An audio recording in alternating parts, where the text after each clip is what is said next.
Also welcome now Tony Gosling to the conversation, investigative journalist joining us out of Bristol. Now we have also Mr. Jim Kavanaugh from New York, and joining us now is Tony Gosling.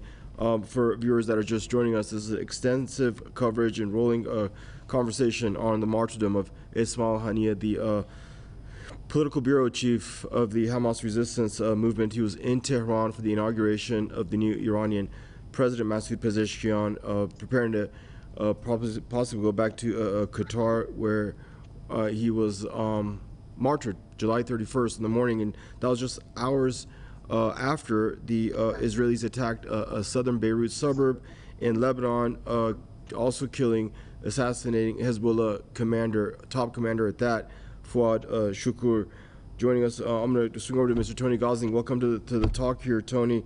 Hope you're safe and doing well out there in Bristol. Now, really quick, Tony, Ismail Haniyeh, regardless of what corporate media in the West tries to portray him as, I mean, he gave his life for his people. He fought for the preservation of their land, their identity, and their future for that. And I said he gave his life for it. Yet, time and again, the West plays into Netanyahu's a narrative that Iran and Hamas pose an existential threat to Israel. Your initial thoughts? Well, if there was an all-out war, they certainly would, and that's what Netanyahu's trying to provoke, I think, here. But look, you picked up on, he's normally over in Qatar, and this is not the first time he's been out of Qatar. It's not the first time he's been in Tehran. So why this time? And I think we need to ask that question. Obviously, it's frightening here in Britain, literally, listening to the British media commentating on this, particularly the BBC. The BBC decided to describe the attack tonight as an audacious attack. An audacious attack. Now, this is a potential. Well, it's an attempt to start a war. It's an act of war, most definitely an act of war between by Israel. By the leaders of Israel obviously on both on the Gazans, who they're already at war with, massacring, and Tehran. But I mean, I think is so important to understand. I mean, the BBC using this word audacious. What does that word mean? Let's go into the dictionary. You'll find that it means brave and it means inventive. Well, it's neither of those two things. It's cowardly. It's extremely cowardly to use missiles for this sort of job. If there was somebody who was actually confronting him, in the old-fashioned way, a duel or something like that, then that would be brave. You could say. Of course, it's not, but you could use that term. The BBC what they're trying to do here is quietly pat Israel on the back. And admire what they're doing. So this is the way that this kind of thing is being spun in this part of the world, and it's not inventive either. It's both cowardly and it's exactly the same sort of thing that the Israelis have been doing for many years, and cowards across history. For example, the Israeli invention of the letter bomb, the Israeli invention of the car bomb. So this is something the Israelis have. It's nothing really new here going on at all, if you see it that way. And particularly for targeting Ismail Haniyeh. I mean, he is a moderate. It's seen as a moderate. By targeting him, what the Israelis have done is send a message really to the new president. Of course, this is also aimed at the new president in Iran. This is like saying, well, welcome to the Middle East, new president of Iran. And there are many suspicions that the helicopter crash that caused the election of a new president and the death of the old president, that may have been instigated by foreign forces, maybe the Israelis, maybe someone else. But there are still questions about that. I know that it's not necessarily something that everyone wants to raise, but I will raise it right now. And so this is the sort of thing, what we're looking at here, I think we have to see it in its context. It's a decapitation strategy by the Israelis. And that is really a strategy of chaos. The idea is that whilst you're negotiating, as they were with Ismail Haniyeh, the Israeli secret services and the Israeli diplomats negotiating a peace settlement for the massacre going on still in Gaza. What they're doing is they're saying, well, actually, if you want to come and negotiate with us, then we might just kill you instead. We might pick up a gun in the negotiation office and shoot you in the head instead of negotiating. So you can't trust people like this. And if we go back to the 1940s, and I've had several conversations over the years with British soldiers who were in the 1940s over in Israel serving in the British Army, and I've been told very clearly by one of them how he was having to deal with trying to get Arab-Israeli peace going in 1946, 1947.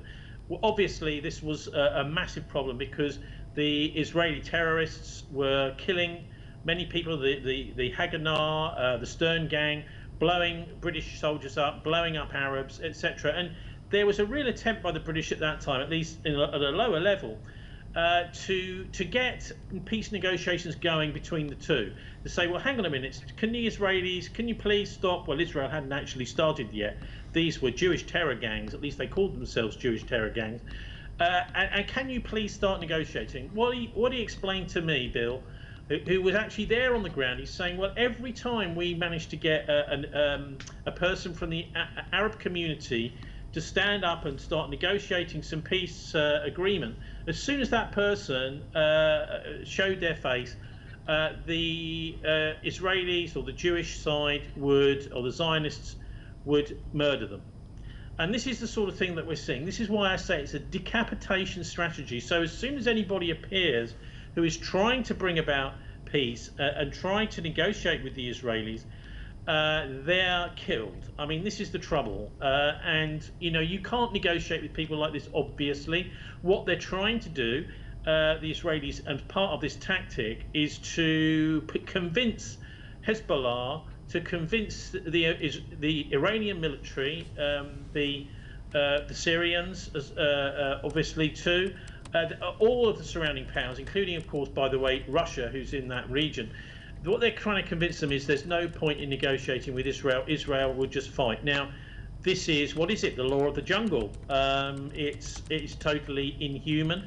It's about the survival of the powerful. And the message that they're sending out, which whatever they talk about, you know, reading the Bible or whatever, in the Old Testament, the Torah, what they're really saying is might is right. This is the opposite of this monotheistic faith that we've been living with now for many thousands of years in that region of the world, as picked up here in Europe, obviously, and in America after the colonization of America. These countries know that the faith that they profess, whether it's Islam, Judaism, or Christianity, is the opposite of the might is right current IDF strategy.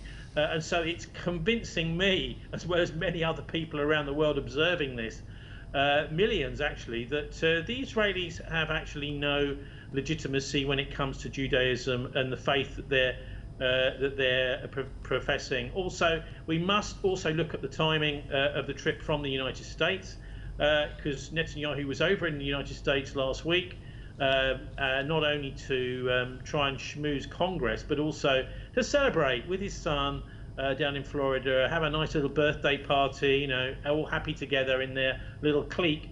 But it seems quite clear to me that these decapitations that we've seen, the assassinations of the Hezbollah leader and also of the Hamas leader, these are agreed over in the United States with, maybe Biden is not even in the loop. I mean, he's just a kind of figurehead, really, but certainly with the Pentagon and with senior figures in the American military-industrial complex. So I think the timing is really important, and I think we all need to be, the whole world needs to be pointing their fingers at the United States every bit as much as they should be at Israel for these acts, because these would not, I mean, we all know the billions and billions of pounds. Well, they don't tell you here, actually, in Britain, very few times do they mention this in the news media, that the United States finances Israel. So it's almost like the Israeli state, the Zionist entity, as many call it, is really just a subsidiary company of the US PLC. And so, that is why I think people need to look at the United States. They need to look at the timing of all these things, but also I think in a way we need to take a step back from the anger, because that's what the Israelis are trying to provoke, and also to understand there's a very different approach by the IDF and by their supporters in the Anglo-Zionist Empire to human life. Look at this sort of attack on a leader. I would suggest that many of the Persian and Arab countries that are the indigenous people of the Middle East, not the migrants that were brought over during and since the Second World War to colonize Israel, they have an attitude that everyone is worthy of respect and is equal in their society. Every life is just as valuable as every other. So the Israelis, by killing their leaders, are really saying we don't agree. We think only the leaders are important. And maybe that is the case in the West, because the leaders are very fragile. They're not supported by many of their populations. They're not popular either. And by saying that we're not going to necessarily retaliate, what the Persian and Arab countries are doing is they're saying, well, by killing a leader, what you're really doing is just the same as killing maybe a nurse, a teacher in Gaza on the front line. You're killing, maybe a frontline soldier, a guerrilla fighter somewhere, and someone who we've never heard of. So there is a complete imbalance in the way that these two sorts of societies see power and see humanity. They see themselves as the powerful ones who are in charge, we are the leaders, etc. And I think, to be honest, they fear that somebody, whether it's actually within their own ranks or from one of the foreign powers that they're in this conflict with, that they will, that they may themselves be targeted. And of course, we would then see, as in in monarchies like Saudi Arabia, just how fragile some of these leadership structures can be. I don't think the same is true at all in countries like Iran, also in somewhere like Russia, or Syria actually, because there's a much more, should we say, a defense in depth. So in other words, there's lots of people in that leadership structure. When one is killed, someone else, as has just happened in Iran, will just simply step into their shoes, and you're going to see very little or no change in their policy. I think it would be completely the opposite if this sort of thing, that these assassinations have been taking place on Western to Western leaders. I mean, let's just imagine, say when Britain is negotiating to withdraw from the European Union, and there's lots and lots of tension. If one of the EU people had picked up a gun and shot the chief British negotiator, obviously you cannot carry on negotiating in that sort of situation. But that doesn't mean to say that you have to retaliate in kind. I think this is one of the things that I like to see about the Arab and Persian world, is just the extent to which they have absorbed these provocations. I think this is an extremely mature approach. It's not the sort of approach we've seen in years gone by, and not leaping to literally to jump, to be provoked, and to hit back so hard. Final point about Saturday and the attack by Hezbollah. Apparently, we're told in the Western press that this is what the Israelis say in the Golan Heights, because this was spun very much in the West as something that was done by Hezbollah, and of course it's been used by Netanyahu to try and say, okay, yeah, well, maybe we better have a war with Lebanon. Now, he seems to want to have a war with everybody.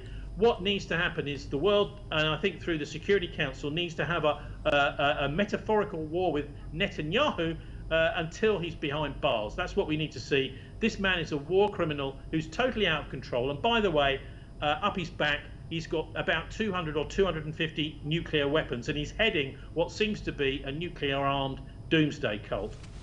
We have Mr. Tony Gosling on the line.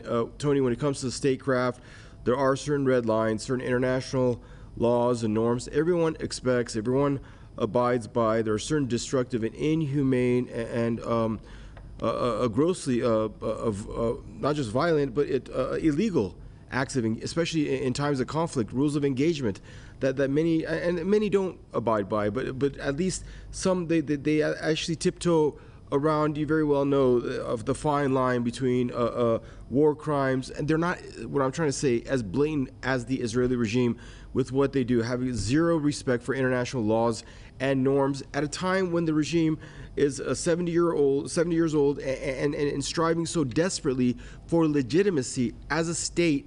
Why not employ statecraft, respect some laws, respect some norms? You claim to be a democracy. You never have, for 5 seconds in your existence, behaved like one. Well, it's very much like Ukraine, actually, in that there's no way that the Ukrainians could sustain the war they're having at the moment with the Russians and their hundreds of thousands of their young men that are being killed in that war, if it wasn't for the backing of the Western powers, the Anglo-Zionist Empire, backing both of these wars. And so, in a way, although we keep hearing about, oh gosh, this is a proxy war being waged by Iran, we do hear anyway in the West, but via Syria, via Lebanon, via Iraq, via all places. I mean, obviously via Yemen too. We keep hearing that, but actually the reality of it is the war is being instigated through Israel, which is a proxy for the Western powers, for the Anglo-Zionist Empire. And there's no way that Netanyahu would have dared to do what he's done over the last couple of days with these decapitations and strategy if it wasn't for backing from the United States. He would have got the nod and a wink from the US and possibly from the Brits too, who know, well, actually the Brits do what the Americans tell us to these days in almost every single way. And another thing is, look at how this assassination took place. It's quite clear that there is some pretty amazing intelligence work been going on here, probably electronic surveillance, highly likely satellite surveillance, and most probably using Ismail Haniyeh's mobile phone, that sort of thing. Maybe that of some of his aides, bodyguards, people like that may have been around him. And this electronic surveillance is likely to have played an important role in this. Now, obviously, the Mossad, the Israelis, they have been big on this for many years. If you read the various Mossad books, which are fantastic bestsellers over the years, to do with the Mossad, you'll find that even going back into the 1970s, they were working with people like Burroughs Computers to have a massive screen on the wall where there was a little dot which would follow every Palestine Liberation Organization representative, or wherever they were, they'd have a little picture of them, because they knew which hotels they checked into. This is the days before mobile phones. And so they knew exactly where they all were. And when they all started coming together on the map, the little dots, they knew, they're having a meeting. So this is how advanced the Mossad and the Israeli secret services were, even back in the 1970s and 80s, according to these various writers who've written about their activities. And so the United States as the guys with the satellites and with lots of intelligence, but the Israelis are absolutely up for using that and utilizing it. And what will be happening is there'll be all these targets, potential targets, being discussed all the time, and that's, I imagine, why and the actual mechanics of making this assassination happen, this cowardly act and this act of war. And a war which, by the way, Netanyahu seems to have been pursuing for many decades. The Oslo Peace Agreement that was coming to fruition in 1995, with the Israeli president getting involved in all that. Well, it was a Netanyahu close supporter that was involved in assassinating the Israeli president at the time, who was negotiating that peace. Shamir, Rabin, Yitzhak Rabin. So this is, you have to understand, this is something, but Netanyahu has been pursuing this aim of a massive Middle Eastern war for decades. But what we've got now is we've got the potential for that war to be even bigger than it was, say, in the 1990s or noughties, because you've got the Chinese superpower on one side supporting the Palestinians in a actually quite a very passive way, it seems. certainly not being very vocal at the UN Security Council. And then you've got the United States on the other side supporting the Israelis, with the Russians sort of on the side there, also supporting Palestine, but as a slightly separate force. So all these three major superpowers could be easily dragged into a bigger war. So that's why I think the Netanyahu, that's what he hopes for, I think. He hopes that if there is a wider war starts in the Middle East, that his friends, the Americans, will come in, and that it might even be that he doesn't have to worry too much anymore, because the Americans, of course, are a massive superpower and they will take over. So it's 1995. He was already at trying to destroy the peace process. In fact, successfully did blow up the peace process and blew up his own government, basically, that were trying to get that peace settlement going. So this is in Netanyahu's bad blood, this kind of activity, and that's why it's so important that the judicial system works, whether it's in Israel, which failed, as the Israeli lawmakers were trying to get and judges were trying to get over the last 3 or 4 years Netanyahu for fraud into prison. The same sort of thing seems to be going on with the International Court of Justice, which is the UN's judicial body in The Hague. So there are some measures. At least it's good to see that when Netanyahu was on his way to the United States, that he was rather nervous about landing in certain European countries, because there could be an arrest warrant issued in The Hague for him at the time, and he would not be able to then get on a plane. He would have been arrested. But this judicial process must go forward, because it's really the only thing that can save planet Earth at the moment, I think. Right now, the thing is, if you allow a war criminal to get away with their crimes, in fact, if you allow any kind of organized crime to thrive, and there are police, many in the Western world, I'm afraid, that take two salaries. One is from the state and the other is from organized crime. Those individuals that are causing the trouble, the organized criminals, have to be arrested. We need to have a really tough police force that will look into all these sorts of things and get people behind bars. It doesn't matter if they're a powerful politician who can pull strings, because effectively what we're dealing with is a massive organized crime clique that Netanyahu seems to be one of the heads of it. That's why I think the Israelis now have lost all credibility with ordinary people around the world. Yes, there are a few fanatics that follow them, of course. Even people like Adolf Hitler in the 1930s, late 30s anyway, had fanatics that followed him. In fact, the whole of Germany. But the same is not true really for Netanyahu now. He hasn't got the mass support in Israel anymore, and he certainly doesn't have it anywhere else in the world. He's known to be someone who stops peace, kills peace, and really believes that might is right. And any kind of possibility of him attaching himself to the Ten Commandments, the Old Testament faith of Judaism, really is massive chutzpah, but because he's taking the mickey really out of the whole world in the way he's pursuing this war, which has got nothing to do with the creeds of Judaism at all. Thank you, Tony. Always a pleasure to check in with you. Tony Gosling, investigative journalist. Stay safe, Tony. Thanks for exhausting your time there with us in this rolling coverage. Tony Gosling there, investigative journalist, joining us out of Bristol.